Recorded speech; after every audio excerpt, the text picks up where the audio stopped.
الحمد للہ وحدہ والصلاة والسلام علی من لا نبی بعد۔ السلام علیکم ورحمۃ اللہ وبرکاتہ۔ رمضان اور تقوی کا بہت گہرا تعلق ہے۔ اللہ تعالیٰ نے فرمایا سورہ بقرہ سورہ نمبر 2 آیت نمبر 183 میں، یا ایھا الذین آمنوا کتب علیکم الصیام کما کتب علی الذین من قبلکم لعلکم تتقون۔ اے لوگو جو ایمان لائے ہو، تم پر صیام روزے رکھنا فرض کیے گئے جس طرح تم سے پہلے کے لوگوں پر کیا گیا تھا، تاکہ تمہارے اندر تقوی پیدا ہو، تاکہ تم متقی بن جاؤ۔ صیام لفظ کا سنگولر ہے صوم۔ صوم کا معنی ہوتا ہے رک جانا، اور لفظ تقوی کا معنی ہوتا ہے بچنا، جو کہ وقع یقی سے ہے، بچنا۔ تو انسان صبح صادق سے لے کے غروب آفتاب تک جب کھانے پینے اور مباشرت سے رک جاتا ہے تو الٹیمیٹلی اس کے اندر تقوی پیدا ہوتا ہے۔ روزے کی حالت میں انسان حلال سے بھی رک جاتا ہے، کھانے پینے اور اسپاؤس کے ساتھ ریلیشن قائم کرنے سے رک جاتا ہے۔ یہ پریکٹس اس کے اندر سیلف کنٹرول پیدا کرتی ہے۔ اگر ہم غور کریں تو گناہوں کا سب سے بڑا سبب ہے نفسانی خواہشات۔ ہر انسان کے اندر نفسانی اور حیوانی خواہشات ہیں۔ ہم حیوان تو ضرور ہیں، صرف حیوان نہیں، لیکن حیوانی خواہشات تو ہمارے اندر ہیں۔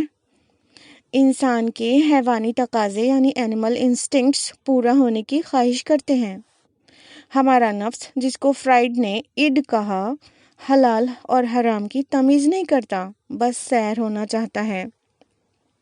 انسان حلال سے مطمئن نہیں ہوتا تو حرام کی طرف بڑھنے لگتا ہے، اور پھر 11 مہینے کے بعد آ جاتا ہے رمضان، جس میں روزہ رکھا جاتا ہے۔ اس نفس کو سیلف کنٹرول کا سبق پڑھانا اور اس کی مشق یعنی ایکسرسائز کرانا ہی دوسرا نام ہے روزے کا۔ ہم روزے میں نفس کو حلال چیزوں سے بھی روکتے ہیں، جس سے الٹیمیٹلی حرام چیزوں سے رکنے کی مشق ہو جاتی ہے۔ بس یہی سیلف کنٹرول انسان کے اندر آ گیا تو وہ متقی ہو گیا۔ اس طرح صوم یعنی روزہ ہمارے اندر تقوی پیدا کرتا ہے۔ روزہ صرف کھانے پینے اور جنسی خواہشات کو پوری کرنے سے رک جانے کا نام نہیں، بلکہ ہر خرافات، لغویات اور ہاتھ پیر، آنکھ کان اور زبان کے سبھی گناہوں سے رک جانے کا نام ہے۔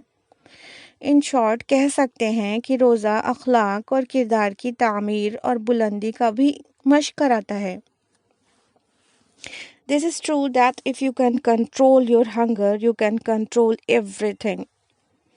تو روزہ رکھا کر اللہ تعالیٰ انسان کو ہنگر یعنی بھوک سے دوچار کرتا ہے، تاکہ اس کے اندر باقی چیزوں کی بھی کنٹرول اپنے اندر آ جائے، اور ان سب سے رکنے کا نام ہی ہے روزہ۔ اللہ کے رسول صلی اللہ علیہ وسلم نے واضح فرمایا، صحیح بخاری کی حدیث ہے، کتاب الصوم میں، انٹرنیشنل نمبرنگ کے مطابق حدیث نمبر 1904۔ اللہ کے رسول صلی اللہ علیہ وسلم نے فرمایا، روزہ گناہوں کی ایک ڈھال ہے۔ اگر کوئی روزے سے ہو تو اسے فحش گوئی اور بد کلامی نہیں کرنی چاہیے۔ اگر کوئی شخص اس کو گالی دے یا لڑنا چاہے تو اس کا جواب صرف یہ ہونا چاہیے کہ میں روزے دار ہوں۔ یعنی روزہ تو انسان کو ایک ڈھال کی طرح گناہوں سے بچاتا ہے، اور ہر چیز کے، ہر گناہ کے خلاف، جو کہ آنکھ کان ناک ہاتھ پیر کسی بھی اعضائے جسم سے ہوں، ان سب کے خلاف روکتا ہے، ان سب سے روکتا ہے، اور انسان کے اندر سیلف کنٹرول پیدا کرتا ہے۔ اور اگر ان دیگر گناہوں کو اپنے لیے حلال کیے رہیں اور حلال کھانے سے رک جائیں تو پھر اس روزے دار کو کچھ بھی نہیں ملے گا۔ اللہ کے رسول صلی اللہ علیہ وسلم کی حدیث ہے، صحیح بخاری کتاب الصوم حدیث نمبر 1903، من لم يدع قول الزور والعمل به فليس لله حاجة في ان يدع طعامه وشرابه۔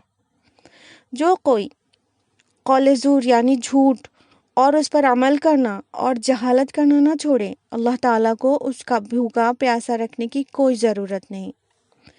یعنی اگر اللہ تعالیٰ کے حلال کیے ہوئے چیزوں سے کھانے پینے سے انسان رک گیا ہے، لیکن جس چیز کو پہلے ہی اللہ نے حرام کیا ہے، قول زور یعنی جھوٹ، غیبت، چغلی اور حرام باتیں، وہ سب کچھ زبان سے وہ دہرا رہا ہے ایک روزے دار اور اس پر عمل کر رہا ہے، تو اس کا روزہ ہی نہیں۔ کہنے کا مطلب اس کو ایک نام بھوکا پیاسا رہنے کے علاوہ کچھ بھی نہیں آتا۔ لہٰذا روزے دار کو چاہیے کہ تمام زبانی گناہ سے بھی بچا رہے۔ جو مسلمان روزے کو اس کے تمام تر آداب کے ساتھ رکھے گا تو یہ ماہ مبارک اس کے اندر تقوی کی پرورش بخوب کرے گا۔ اللہ تعالیٰ سے دعا ہے کہ وہ ہم سبھی کو روزے کے مقاصد سمجھنے اور اس کے حقوق کی ادائیگی کے ساتھ رکھنے کی توفیق دے، تاکہ ہم تقوی کے اعلیٰ معیار تک پہنچ سکیں۔ آمین۔ السلام علیکم ورحمۃ اللہ وبرکاتہ۔